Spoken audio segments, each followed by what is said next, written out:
Hi guys, welcome to my YouTube channel. I'm just playing with you. Kage using a haki, African Tech Grad, and we're going to be reviewing a old beast. When I say old, it's actually almost a year old actually. I'm talking about the Samsung Galaxy A51, and we're going to see whether Samsung's best-selling phone for 2020 is actually still worth buying in 2021. But before I get into that, we would obviously appreciate it if you were to just scroll down a little bit, hit that subscribe button, and like the video.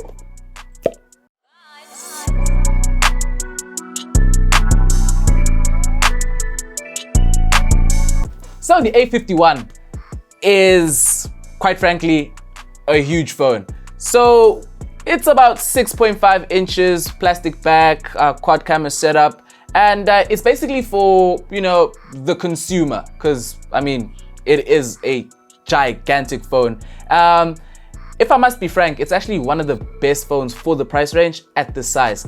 So Samsung obviously released this at the beginning of 2020. It debuted in the US for about $400 in response to the iPhone SE 2020. However, the direct competitor to the SE is actually the A71. So I see a lot of YouTube videos actually comparing the A51 to the SE 2020s, and that is quite of an unfair comparison because this is actually way cheaper in other markets. However, obviously in the US, they priced the same, so I guess that's where they were going with this. And but for the price, you get a lot of phone actually. As I mentioned, quad camera setup.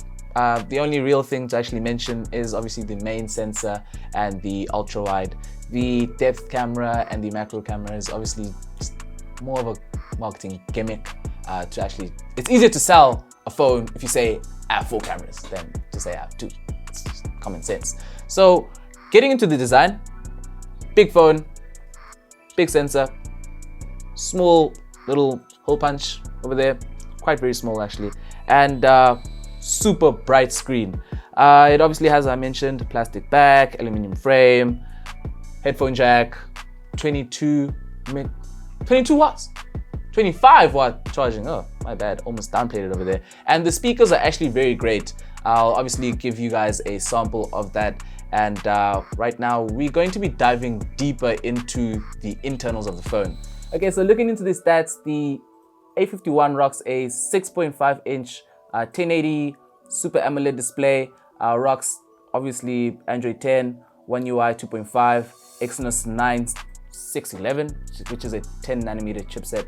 Obviously not the top of the line, but still respectable in especially considering the price.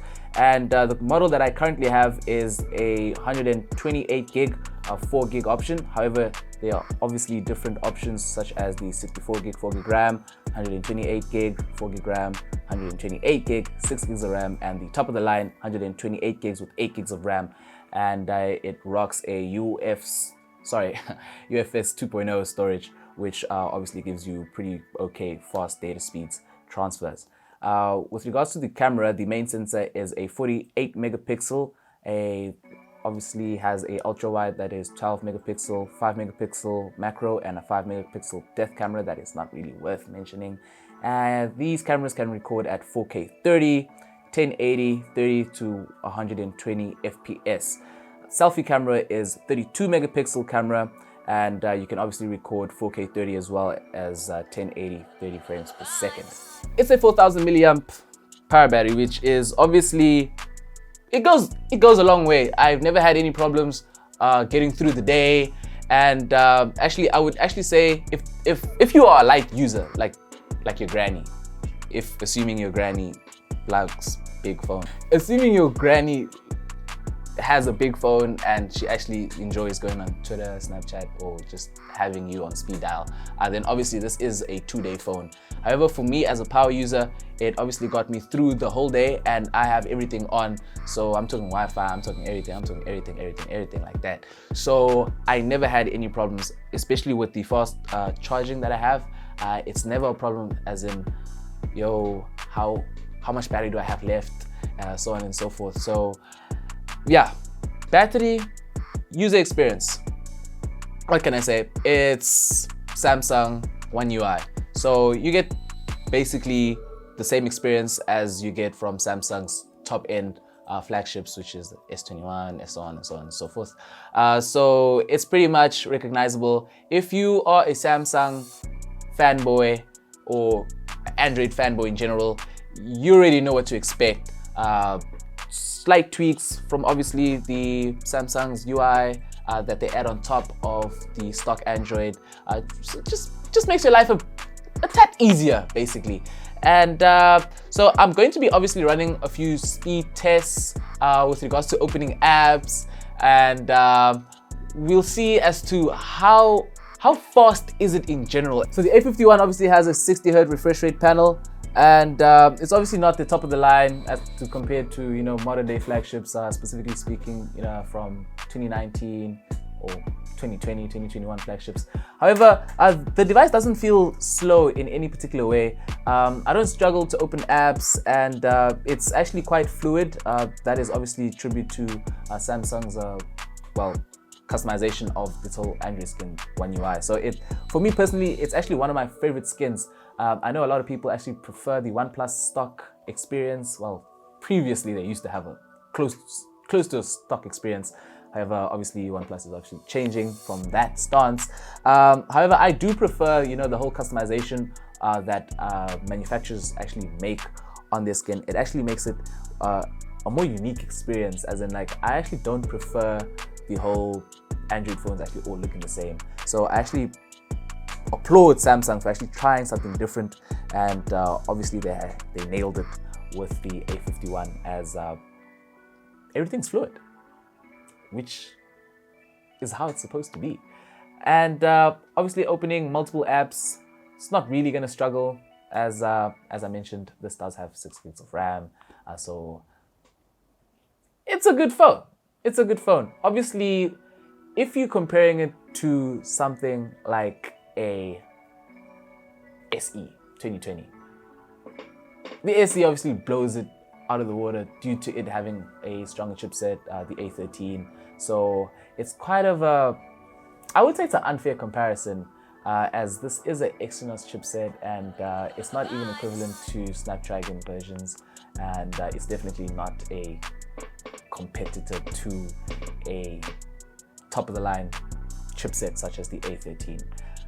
But with that being said, you get what you paid for, and you paid for this, so you best believe you're getting it. Okay, so with regards to security, the A51 has a option to obviously have, well, you have the option to set a optical fingerprint scanner, which is actually quite good.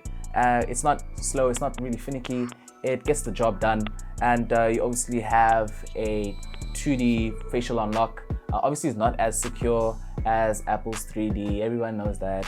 Well, 3D facial unlock, everyone knows that, but I mean, in today's world, you're wearing a mask anyway, you're not going to be using facial unlock anyway, so fingerprint scanner, very good call on Samsung, especially getting it down to this price range, because there was a time where optical drives, well, optical fingerprint scanners were specifically reserved for, you know, the top of the range, high end. I mean, like, ooh, my fingerprints on my screen type of vibe. But now you get to see that everywhere, even on budget phones, well, upper mid-range phones such as this one, which is obviously a good call on Samsung and all other manufacturers that do so, actually. Okay, so my general conclusion for the A51, there's no doubt about it that this was a banger, and I mean, the sales figures tell the story itself. I mean, this is was Samsung's best-selling phone of 2020. Actually, all of Android space. This was actually the king.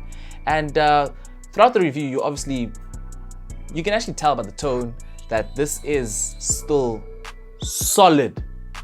I say solid a lot, don't I? Great, solid, solid. This is great, solid value. I mean, you will struggle to find a better Android that provides this experience for this price. Yes, there are other options such as the Google 4a and the, as I mentioned a lot of times in the video, the iPhone SE 2020. They are great options, but this is still a great option. I know in the US it obviously is a tad more expensive. However, in other markets, this is actually significantly cheaper than those options. And I do believe that if you are thinking of picking up a mid-ranger, you will struggle to find a more compelling, complete package. I know there is the P40 Lite.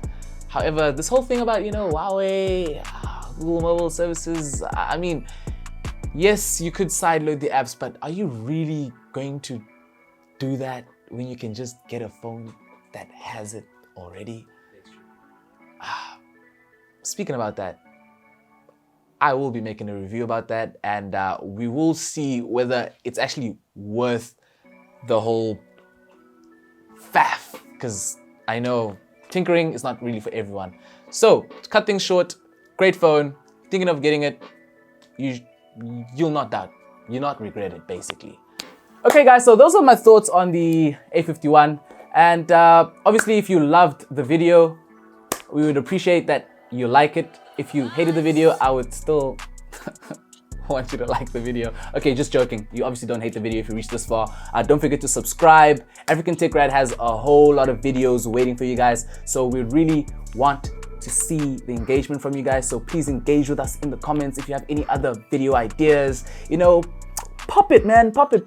We'll try to make it happen. Know what I'm saying? So, Kage using Haki. I know I always say it faster. Kage using Haki. It's Kage using Haki. Is finally out.